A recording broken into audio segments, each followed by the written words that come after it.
Where better to build the capital of the state of Victoria than right here, with its beautiful bay and its fantastic views and its tree-lined shores. The Waterfront people called it Geelong, the place of the seabird over the white cliffs. Lovely. Of course, it isn't the capital of Victoria, but it might well have been if it hadn't been for a quirk of nature over there. Come on, I'll tell you all about it.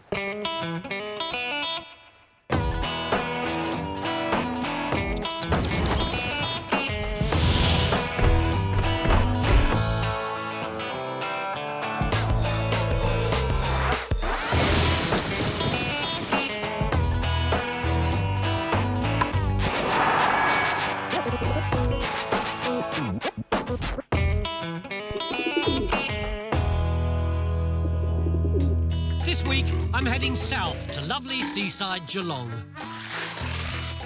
So I'm starting and finishing by the water. I'm going to see a racing man about a legendary horse. This is where they hid it? Yeah.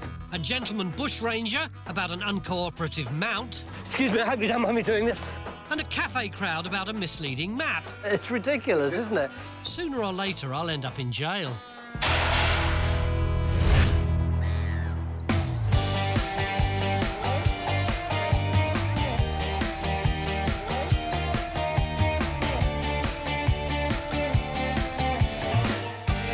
Back in the 1840s, there were two big towns in Victoria, Geelong and Melbourne, and they were both very successful, so either of them could have become the capital. But Geelong had a real problem. Do you see over there, there's a promontory, and off it there was a huge sandbar, which made it virtually inaccessible to big ships. Now, if the government of the day had been prepared to cut through it, then maybe Geelong would have ended up as the capital. But they didn't, and it lost. It may not have been given the captain's armband, but Victoria's second largest city was, and still is, an important player in the state's economy. That's the Yarra Street Pier, and this is what it would have looked like round here in the late 19th century. Lots of noise, lots of commerce, lots of ships. In fact, at that time, Geelong was the pivot of trade between the goldfields and Melbourne, and people around here were really proud of that fact. But by the 1980s, the pier had been burnt down, and now there isn't a hint of it left in the landscape. Well, maybe there is just one hint. Look at these, they're great, aren't they? They were actually made from salvaged timber from the pier. Got a sailor here, just ashore by the look of his duffel bag, chatting up a rather dodgy-looking young lady with cute little pink knees. Wonder how she got those. Some more over there.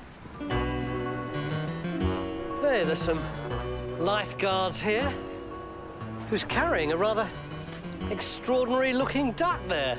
Another one. This one's got a black eye. Excuse me, did you make these?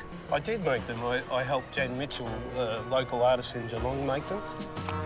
The late Jan Mitchell was a primary school artist in residence when she came up with the idea of the bollards in 1994. Was she a bit of a character, she looks like? She was a character, and she always put a lot of quirky things into the groups of bollards that we did. There's always another story behind them. And look, there's... What I can see here is a rather cute little grey bum and a little fluffy tail. What's that all about? Well, that's a rabbit, and the rabbits were introduced in Winchelsea, nearby to Geelong. Oh, there's only 24 or so of them, wasn't it? That's right. They turned into millions. That's right. Now we've got rabbits everywhere. And the rabbits will be on any of the bollards that the history is after 1859. Which is when the rabbits were introduced? That's right. So yes. How many more of these bollards are there? There's 106 around the foreshore, and we're in the middle right now. Oh, great. Well, I'll go and see if I can find some more. Yeah. And some more rabbits. Have a look for the rabbits. Thanks a lot.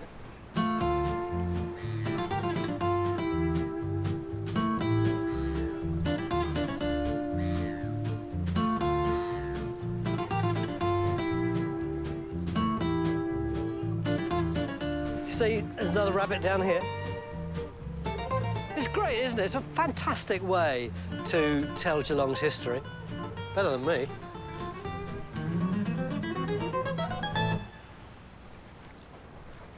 And look at that, in memory of our friend Gary Dutchy Redveld and his crewmates who gave their lives fighting the Linton bushfire, 2nd of December, 1998. That's nice, isn't it?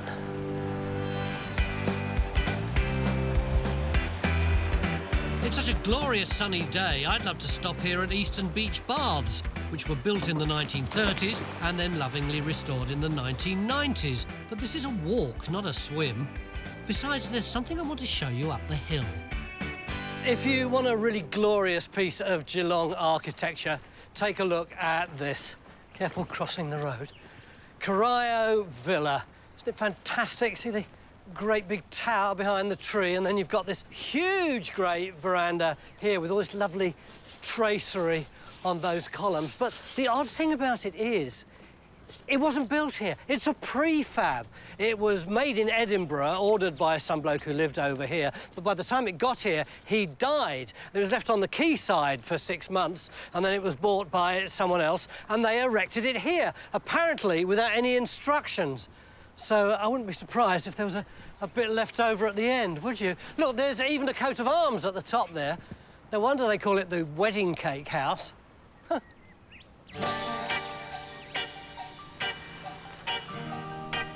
I'm heading out of town to sniff out a racing mystery.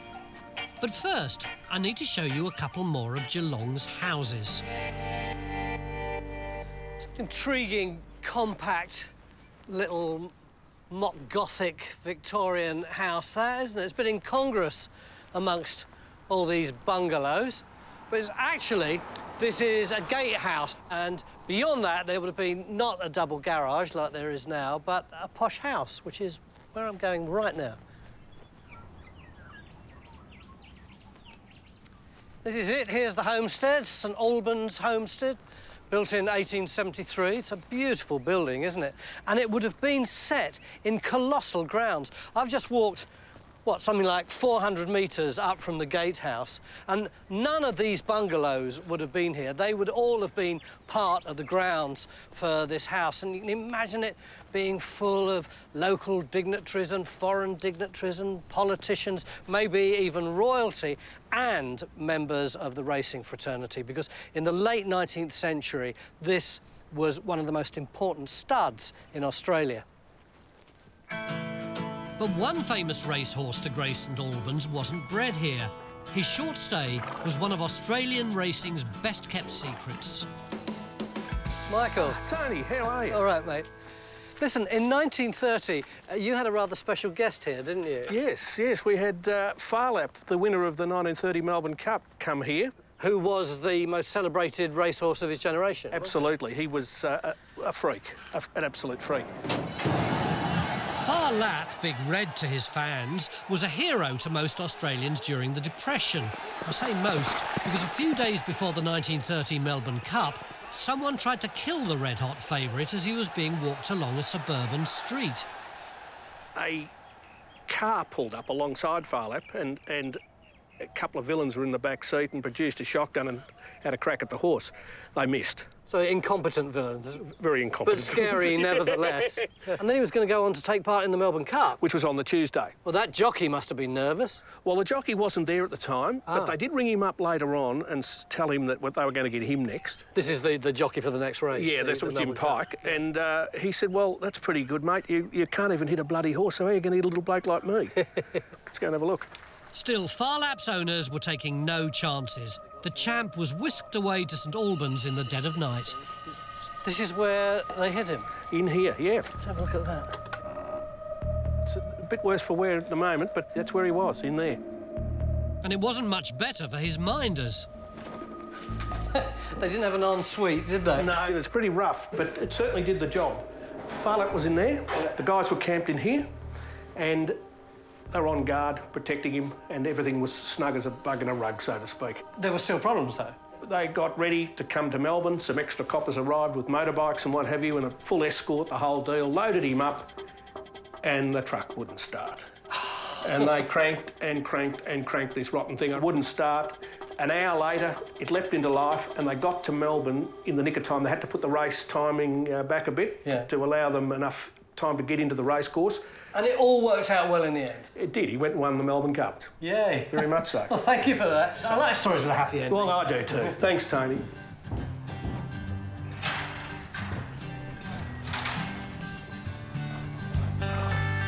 There's another great Melbourne Cup story that belongs to a lad called Peter St Albans, who was born here in about 1865. A decade or so later, it was the Melbourne Cup, and the jockey riding a horse called Briseis couldn't make the weight. So the owner said to little Peter, "Would you ride Briseis?" And the little boy said, "Yeah, fine." And he told the authorities he was 13. He was actually only 11. He got on the horse, he rode the Melbourne Cup, the most celebrated horse race in the whole of Australia, and he won comfortably.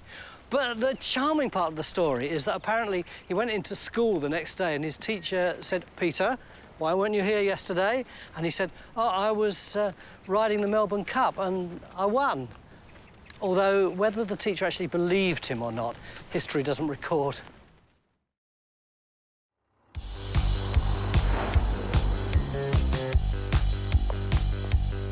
Today I'm discovering what makes Geelong tick. I've talked to a load of old bollards at the Waterfront, found a fabulous prefab mansion, and mucked about in the one-star hideout of a four-legged legend. And now it's time to do some time. Do not pass go, do not collect $200. During World War II, Geelong Jail was a military prison. And one day, some of its inmates decided to become outmates. Excuse me, are you the tour guide? That's me. Would you mind if I hijack your group for a second? This is about the Great Escape. You know about the Great Escape from here? I know a little bit about it. The year was? 1945. Absolutely correct. 1945, 21st of July, 22 prisoners break out of here into the yard. Would you do that for me? Oh, off you go. Break out, break out. That's through that door there, that's it. This presumably is where the prison guard would have been. I hope he doesn't mind if I, thank you, borrow his hat. So he saw what was happening and rang through to his superiors. Bring, bring, bring, bring. Nothing happened. Bring, bring, bring, bring. Still nothing happened. Bring, bring, bring, bring.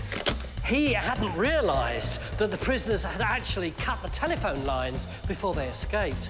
OK, let's go. That's great. Hang on, one sec. I nearly couldn't catch up with you.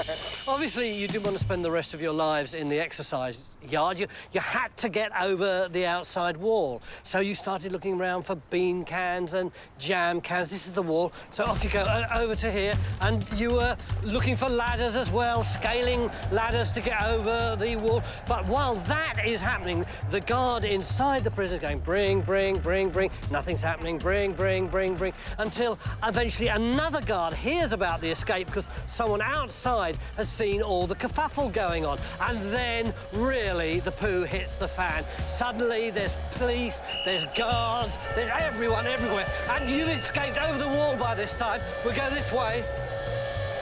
Hooray! Freedom! Free, free. But why are you standing still cheering outside of the prison? Off you go in all directions. Fan out. That's right.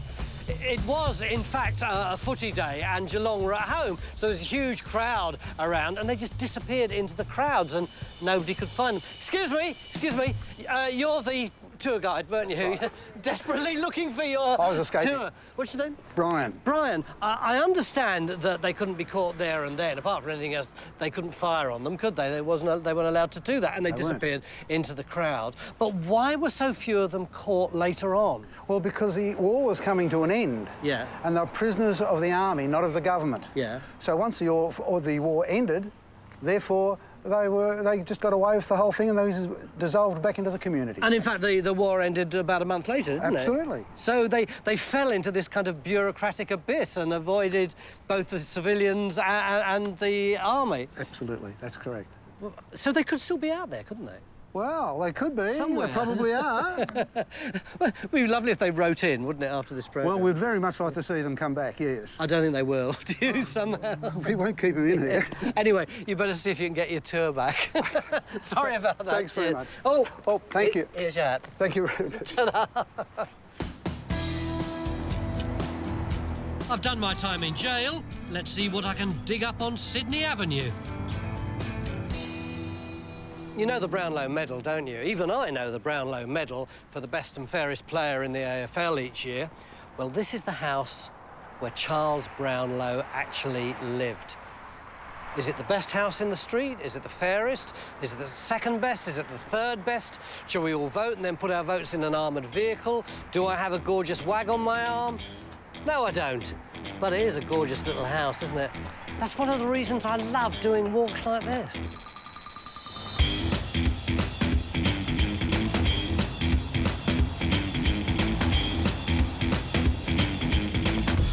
OK, I'm heading off into town now, and... Oh, hang on a bit, there's a minor crisis going on. Whoa! Oh, sorry, that was our fault. Thank you. Where's your vehicle? Over here, actually. Ah, that is very interesting. Two products, both of which were invented in Geelong. Is that right? Yeah, I mean, you know about the Ute, don't you? Ford Motor Company of Geelong. Farmer's wife writes to them and says, I need a vehicle that will drive me to church on Sunday and keep the pigs in on Monday. Everybody knows about that. But what about this stuff? Any ideas? Well, it's not, I mean, to be honest, it's not actually ice. It's refrigeration, or a kind of refrigeration. There was a bloke called James Harrison who was a journalist who actually started the Geelong Advertiser. And when he used to clean his typeface, he realised that the liquid that he used, which was sulphuric ether, made the typeface cold. And he thought, sulphuric ether, cold, why don't I tip this stuff into a refrigerator? And he did, and it was incredibly successful. And he sold his fridges, not just here in Australia, but in South America and Europe, Britain. So, two great products from one fantastic town. Very interesting. Thank you. You're not off for a party tonight? Yeah, party, watching the football. Have a good night. Cheers. Bye.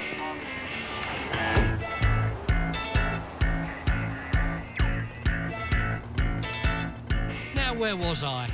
Oh, yes, heading down into the city centre and back to the days of the 1850s gold rush. There was a highwayman working around here called Captain Melville, who was probably a violent savage, but he sort of cultivated the reputation as very genteel, a sort of Robin Hood type character. For instance, on the 19th of December 1852, he held up two miners who were coming into Geelong, took 33 quid off them, and then gave them a tenner back so they could enjoy Christmas. But Melville's career was about to come to an inglorious end in what's now a tucked-away little corner of Geelong's CBD. Yeah, this is the exact place I'm looking for, McClarty Place, because a week later, on Christmas Day, Melville is in a brothel at the end of this street. Presumably the brothel was right down there where it says keep driveway clear at all times, and you can imagine he was sitting around with all the riff-raff celebrating his exploits, and predictably very soon they ran out of brandy, so they sent one of the women who worked there out to get some more. But she didn't. In fact, she went to the police and told them what was happening at the brothel, so they raced over there, burst in, and Captain Melville started firing at them, and he escaped through that gate there, and ran off down Mallop Street, except unfortunately, I can't get this gate open, so I'll have to run around the other way. That's Mallop Street over there, so he came down this way, all guns blazing, into Johnston Park, and ahead of him he saw a horse. Excuse me, I hope you don't mind me doing this. And he tried to mount it, but it bolted. So he was basically kind of stuck, and then a local bystander brought him to the ground and the police surrounded him, and that was basically it. He was captured and taken off. And there's actually a plaque to celebrate that event here in the park. It's not that extraordinary triangular thing there. That's for a local service organisation. It's not even for this, which is about the Belcher Fountain. It's not even, I have to say, about this Latrobe's Dam here. But right at the bottom there, it says, it was near this spot on the 25th of December 1852 that the bushranger, Captain Melville, was captured. That's a little recognition, isn't it?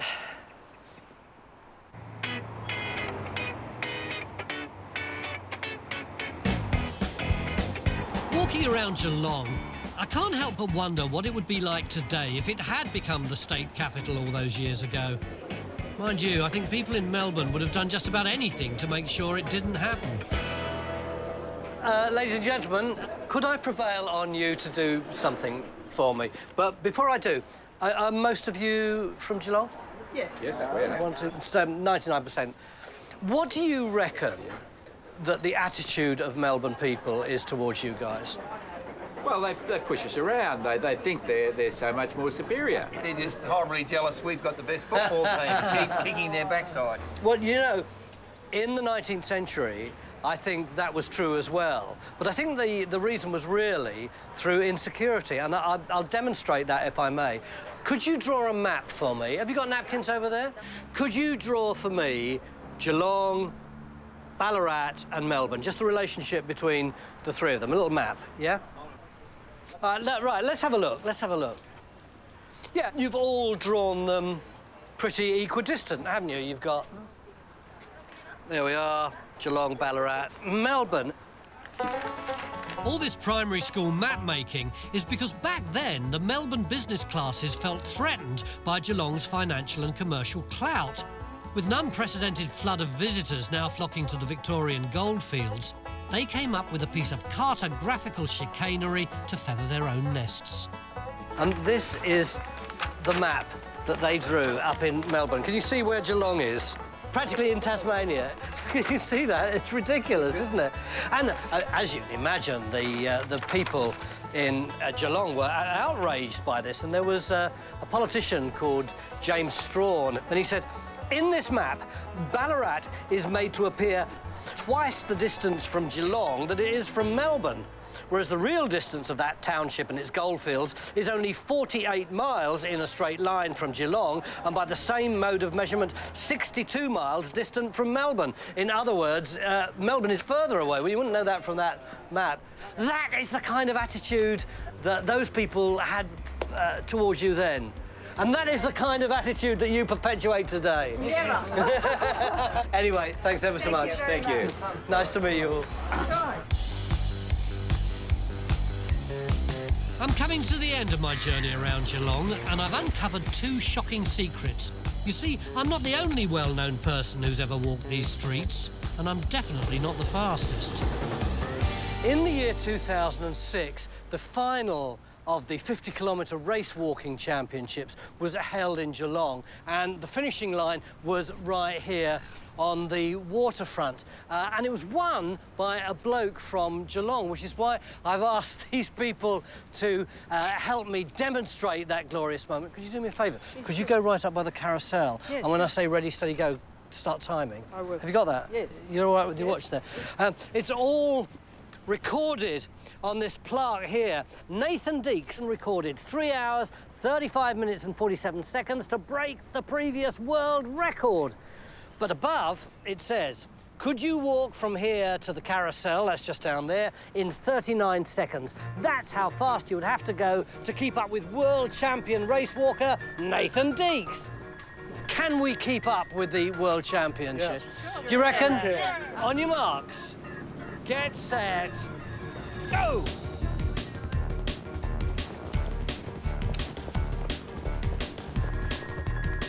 I always thought of race walking as a whole bunch of very fit people seeing who can not run the fastest. Oh, you're flagging? But I'm suddenly gaining a whole new respect for them. I think the dog's doing it easiest, don't you? We're trying to walk about 200 metres in 39 seconds and struggling. I can't imagine trying to do it continually for 50 Ks, even with my well-honed technique.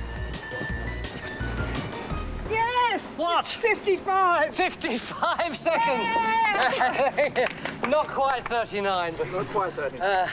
What can I say? You guys were rubbish. And I was great, the champion! Yay! Thank you. Thanks, bye.